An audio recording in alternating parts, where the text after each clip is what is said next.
Señores, buenas tardes. En este breve video voy a explicar por qué el actual plan económico del gobierno de Javier Milei es un mal plan económico y que es un plan económico que le da totalmente la espalda a las recomendaciones de la escuela austríaca y que justamente por darle la espalda va a fracasar. La escuela austríaca identifica una variable clave en el proceso de generación de riqueza y de crecimiento genuino en el mediano y largo plazo. Y esa variable clave es el ahorro. A más ahorro, más inversión y por ende mayor crecimiento genuino y sustentable en el mediano y largo plazo. Ahora bien, para que esto suceda de esta manera, aparece otra variable clave, que es la tasa natural de interés. Tasa natural de interés que es la que coordina las decisiones entre ahorro e inversión en términos intertemporales, o sea, a lo largo del tiempo. Y justamente esta tasa natural de interés no debe estar intervenida, no debe estar manoseada para que brinde las señales correctas desde la demanda de la economía, o sea, desde los consumidores, hacia la oferta de la economía. Los empresarios que invierten tienen que acumular capital y tienen que generar mayor producción y riqueza en el largo plazo, porque si se ahorra más en el presente, eso quiere decir que se va a consumir más en el futuro. Por ende, se necesita ampliar la producción a lo largo del tiempo para cuando llegue ese futuro de mayor consumo, haya mayor producción para abastecerlo. Y la escuela austríaca explica cabalmente que para que eso suceda, la tasa de interés en el mercado de fondos prestables, en el mercado bancario, no tiene que estar distorsionada. Para que la tasa de interés en el mercado de fondos prestables, en el mercado bancario, coincida con la tasa natural de interés. Ahora, expliquemos primero, brevemente, la escuela austríaca y después pasemos a ver qué está haciendo Javier Milei y su gobierno en materia de económica. La escuela austríaca tiene tres grandes diferencias en realidad con las otras escuelas del pensamiento económico. Primero tiene la teoría de la tasa natural de interés, que es de Knuth-Wicksell. Segundo, tiene la teoría del capital de von Bauer. Y tercero, como consecuencia de la teoría del capital, la escuela austríaca le da mucha importancia al rol del tiempo y su impacto tanto micro como macroeconómico. Para la escuela austríaca, el tiempo es la variable clave en los asuntos económicos. Veamos, en la punta, en un extremo inicial de la línea temporal están los recursos naturales, mientras que en el extremo opuesto, o sea, en el extremo final de la línea temporal, están los bienes de consumo. Entre estos dos extremos temporales está la estructura de capital, o sea, la estructura productiva de la economía. Y justamente esta estructura productiva es la que hace que el factor tiempo entre de manera relevante en la teoría económica. ¿Por qué? Porque hace falta que transcurra tiempo para que los recursos naturales se transformen en insumos, en bienes intermedios y finalmente en bienes de consumo. Hace falta que los recursos naturales, con el paso del tiempo, se vayan articulando con los bienes de capital, interactúen con el trabajo y así se transformen en insumos, bienes intermedios y finalmente en bienes de consumo. No termina ahí, hace falta que transcurra todavía más tiempo para que esos bienes ya terminados se distribuyan, se comercialicen y finalmente sean consumidos por, valga la redundancia, los consumidores en el lado de la demanda de la economía. En pocas palabras, los procesos productivos son de naturaleza temporal, porque necesitan el transcurso del tiempo para añadir y crear valor económico. ¿Qué es la creación del valor económico? Muy sencillo, que el valor económico del producto final sea superior, más grande, que al de todos los factores originales utilizados en la producción de dicho bien. Ahora bien, esta estructura de capital, que tiene capital y trabajo incluidos, tiene un capital que se remunera por el tipo de interés, que no es otra cosa que la tasa de preferencia temporal. Como pueden ver, el tiempo está presente nuevamente. El tiempo es la variable clave. ¿Cómo podemos ver que el tiempo es clave? Nosotros, los individuos, preferimos un bien inmediatamente disponible mucho más que ese mismo bien disponible en el futuro. O sea, los bienes son más preciados cuanto más cercanos en el tiempo los tenemos. ¿Se entiende? ¿Esto qué quiere decir? Que los agentes económicos pagamos, invertimos para adelantar consumo futuro hacia el presente. Del otro lado, hay agentes económicos que cobran una tasa de interés para postergar consumo presente hacia el futuro. Puesto en otros términos, los empresarios pagan una tasa de interés para invertir en el presente para poder producir más en el futuro. Nosotros, los consumidores, cobramos esa tasa de interés para no consumir hoy y trasladar ese consumo que no hacemos hoy hacia el futuro. En este contexto, se observa claramente cómo la tasa natural de interés es la variable que coordina las decisiones intertemporales entre ahorro e inversión. Esta tasa natural de interés, por ende, siempre debe ser positiva. ¿Por qué? Porque el presente vale inexorablemente más que el futuro. Puesto en otros términos, todo bien presente solo se cambia por una cantidad mayor de dicho bien en el futuro. De esta manera, si el tipo de interés bancario en el mercado de fondos prestables difiere de la tasa natural de interés, es más, si el tipo de interés en el mercado de fondos prestables, o sea, en el mercado bancario, es negativo, ya sabemos que ese tipo de interés está distorsionado, porque va contra la esencia del rol del tiempo y de las preferencias temporales del ser humano. Ese tipo de interés del mercado de fondos prestables, del mercado bancario, que es negativo, genera un desequilibrio entre ahorro e inversión que va a distorsionar la estructura de capital y por ende va a impactar negativamente en el crecimiento futuro. Obviamente, dentro de todo este andamiaje de la escuela austríaca, el ahorro es el pilar sobre el cual se edifica la acumulación de capital.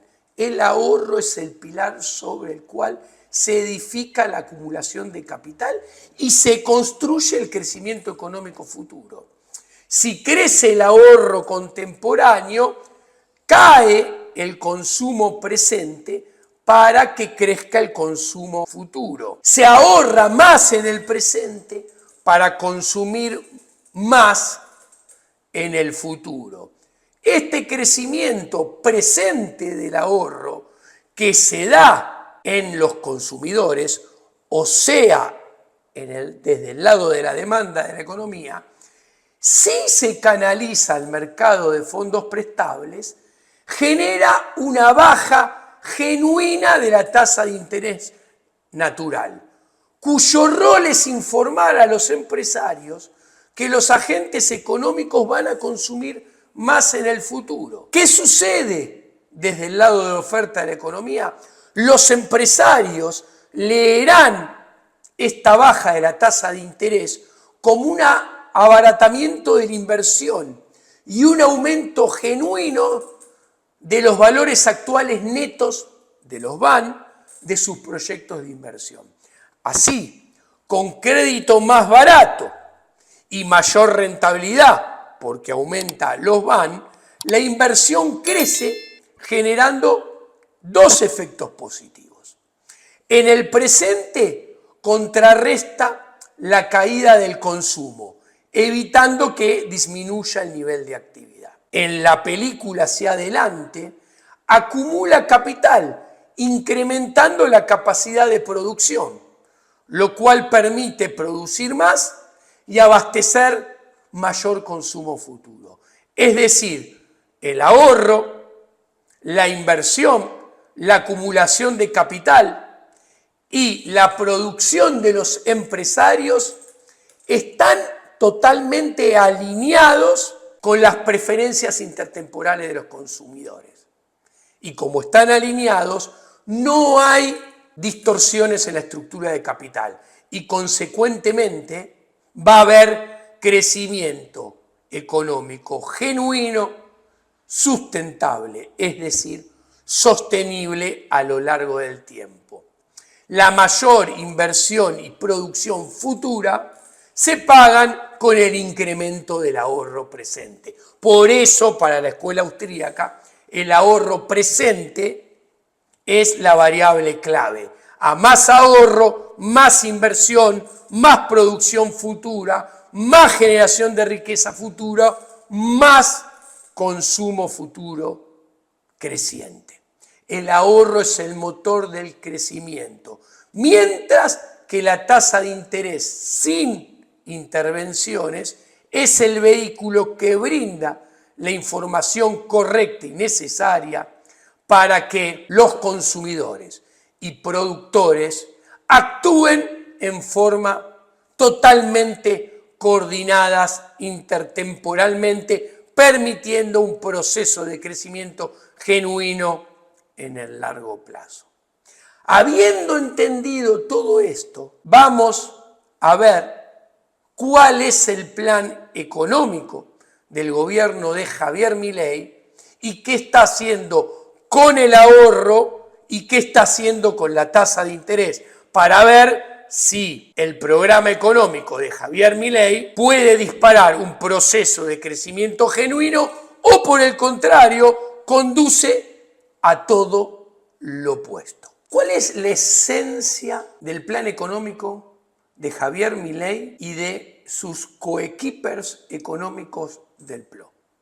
Se podría resumir con la siguiente frase: es un plan antiaustríaco perverso que esconde un blanqueo encubierto no legislado. Pasemos a analizar. Al menos durante los primeros meses de gestión, el plan económico del nuevo gobierno pretende poner en marcha un blanqueo encubierto, que obviamente no está legislado, que lo que procura es lograr que el sector privado desahorre y escupa dólares.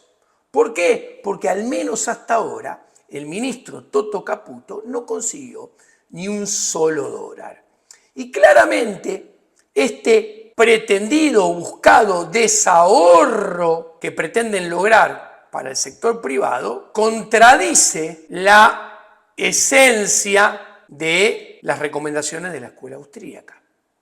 A ver, y esto no puede sorprender. ¿Por qué? Porque el equipo económico del gobierno de Javier Milei es del PRO y su ministra es Patricia Bullrich. O sea, el gobierno de Javier Milei ha comprado un producto económico llave en mano. De hecho, cuando la actual ministra era precandidata presidencial, en una entrevista con A24, el pasado 7 del 6 de 2002, había dicho: nosotros estamos convencidos de que Argentina va a tener que salir con los ahorros de los argentinos, porque no va a venir capital por bastante tiempo. Luego, la confianza vendrá. Sí, nosotros estamos convencidos que la Argentina va a tener que salir con los ahorros de los argentinos, porque no va a venir capital por un tiempo, luego con la confianza vendrá. Efectivamente, esta idea, esbozada por Patricia Bullrich, está en el corazón del actual plan económico. El gobierno de Javier Milei genera una inflación muy fuerte. Si todo sale bien, una rareza en materia de política económica, la fuerte inflación estaría concentrada en los primeros 7 meses que van desde diciembre del 2023 hasta junio del 2024. Luego se apuesta a que la inflación descienda en el segundo semestre. Pero pongámosles algunos numeritos a título indicativo. Nadie se sorprendería que la inflación acumulara 170% entre el 1 de diciembre y el 30 de abril, o 240% entre el 1 de diciembre y el 30 de junio del 2024. Paralelamente, el propio Javier Milei explica que esta aceleración inflacionaria estaría acompañada por una muy fuerte recesión que impactaría negativamente sobre los flujos que generan, por un lado, las empresas privadas y por el otro, las familias. Por un lado, las empresas deberán enfrentar mayores costos de producción debido a la suba de la presión tributaria, el aumento de las tarifas y la suba del dólar. Pero, en paralelo, van a experimentar caídas de ventas y caídas de facturación en términos reales. O sea, el flujo generado por las empresas no va a alcanzar para pagar todos los gastos de funcionamiento: impuestos, salarios, insumos, bienes intermedios, energía, seguros, etc. O sea, el plan del gobierno apunta a que las empresas privadas desahorren dólares de su stock ahorrado para mantener su estructura en funcionamiento.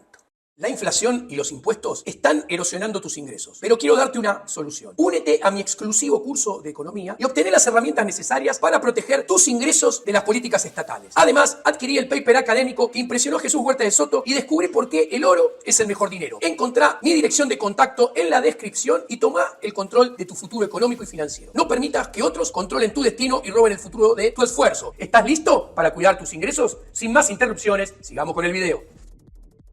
Por el otro lado, la suba de la presión tributaria, el aumento de las tarifas y la devaluación encarecen el consumo final e impactan negativamente en términos reales sobre el ingreso de las familias.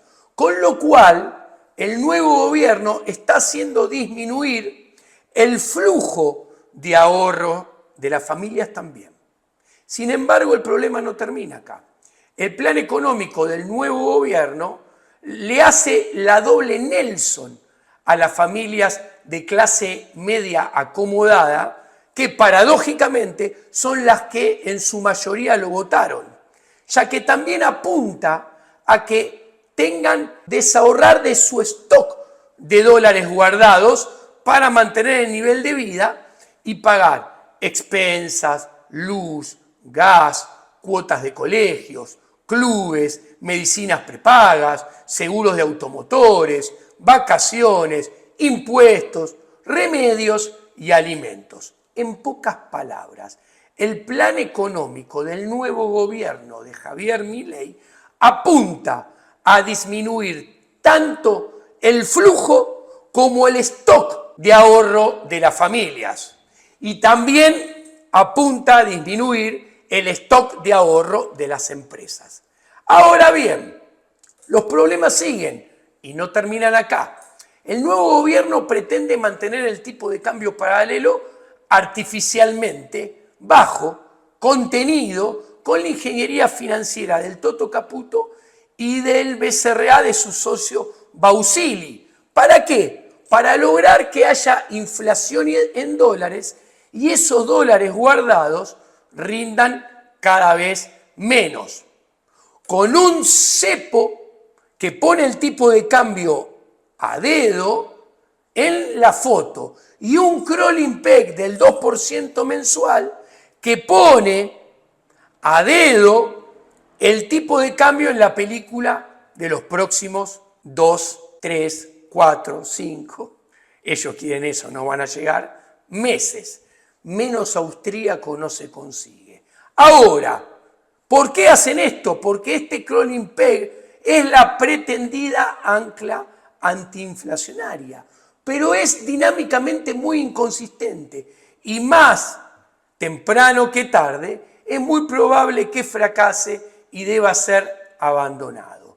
Como si todo esto fuera poco, el BCRA del nuevo gobierno de Javier Milei, encabezado por Bausili, socio del Toto Caputo, contradiciendo la teoría austríaca, manipula las tasas de interés bancarias, ofreciendo rendimientos negativos en pesos para que dichas colocaciones financieras tampoco contribuyan positivamente al pago de gastos corrientes, lo cual distorsiona la tasa de interés para atentar contra el ahorro y, en consecuencia, atentar contra la inversión y el crecimiento. De esta manera, se pretende obligar a las firmas y a las personas a desahorrar cantidades crecientes de dólares. ¿Para qué? Porque pretenden que el desahorro del sector privado financie el intento de achicar el desahorro del Estado. O sea, el plan de Javier Milei, ¿qué pretende hacer? Hacer deshorrar al sector privado, que es el sector productivo, para ver si el sector parasitario, el Estado, puede bajar su exceso de gasto. Realmente esto es perverso, es monstruoso. Más anti-austríaco no se consigue. Ahora bien, el gran problema es que el desahorro privado se dirige a mantener una estructura de consumo presente en declive de las familias y mantener la producción corriente en caída de las firmas. Y el problema es que a ningún privado le gusta desahorrar para mantener su consumo presente, porque quemar ahorros implica necesariamente menor consumo y más baja prosperidad futura. El privado va a intentar quemar la menor cantidad de dólares posibles. Las familias se van a achicar. Algunas empresas pymes pueden decidir presentarse a la quiebra y llamar a concurso. No es fácil, pero tampoco es imposible. En definitiva, las familias consumirán menos en el presente, pero como hay menos ahorro, también van a consumir menos en el futuro. Del lado de las empresas, como su desahorro no se dirige a la inversión, sino que se direcciona a pagar gastos corrientes, la capacidad de producción a futuro se va a resentir. En síntesis, este blanqueo encubierto del gobierno de Javier Milei es menos consumo y menor producción en el presente, pero también menor consumo y más baja producción en el futuro. Es decir, es un plan económico que hace que toda la economía argentina se achique en términos intertemporales. Más antiaustríaco no se puede conseguir. Obviamente, el nuevo gobierno apuesta que la desregulación del DNU más que compense todo esto que acabo de explicar y haga que aparezca ahorro privado que se direccione y financie inversión privada, acumulación de capital y más producción futura. Es más, también ofrece otro blanqueo, esta vez formal y legislado, para intentar reforzar esta esperanza que tiene. Sin embargo, hay razones para sospechar que pecan de optimismo. Primero, la desregulación del DNU tiene muchos enemigos dentro de la casta política y seguramente se terminará desregulando muchísimo menos de lo originalmente pretendido y planeado. Segundo, hay un problema de timing, ya que los efectos positivos de la desregulación se materializarían solo en el largo plazo y condicionado al desenvolvimiento de los acontecimientos macroeconómicos y políticos. Tercero, desregular para incentivar la competencia y la inversión y así la producción y el comercio se debe hacer después de haber disminuido la presión tributaria. Es un grave error subir impuestos y al mismo tiempo intentar desregular, abrir e incentivar la competencia. ¿Por qué? Porque la suba de impuestos quitan competitividad. Entonces, como quitan competitividad, si vos abrís, desregulás y forzás la competencia habiendo subido impuestos, lo más probable es que metas a muchas empresas en un callejón sin salida en el cual las paredes se van comprimiendo. Solo las firmas muy productivas de algunos pocos sectores, como podrían ser el agroindustrial, los alimentos, el sector informático, van a estar en condiciones de competir. En todo esto que realmente luce sombrío, hay solamente una cosa que realmente es buena. El gobierno lleva menos de un mes in office. ¿Esto qué quiere decir? Que puede cambiar de pe a pa todo su plan económico, que de hecho es lo que tiene que hacer en la esfera monetaria. Esto ha sido todo por hoy. Muchas gracias.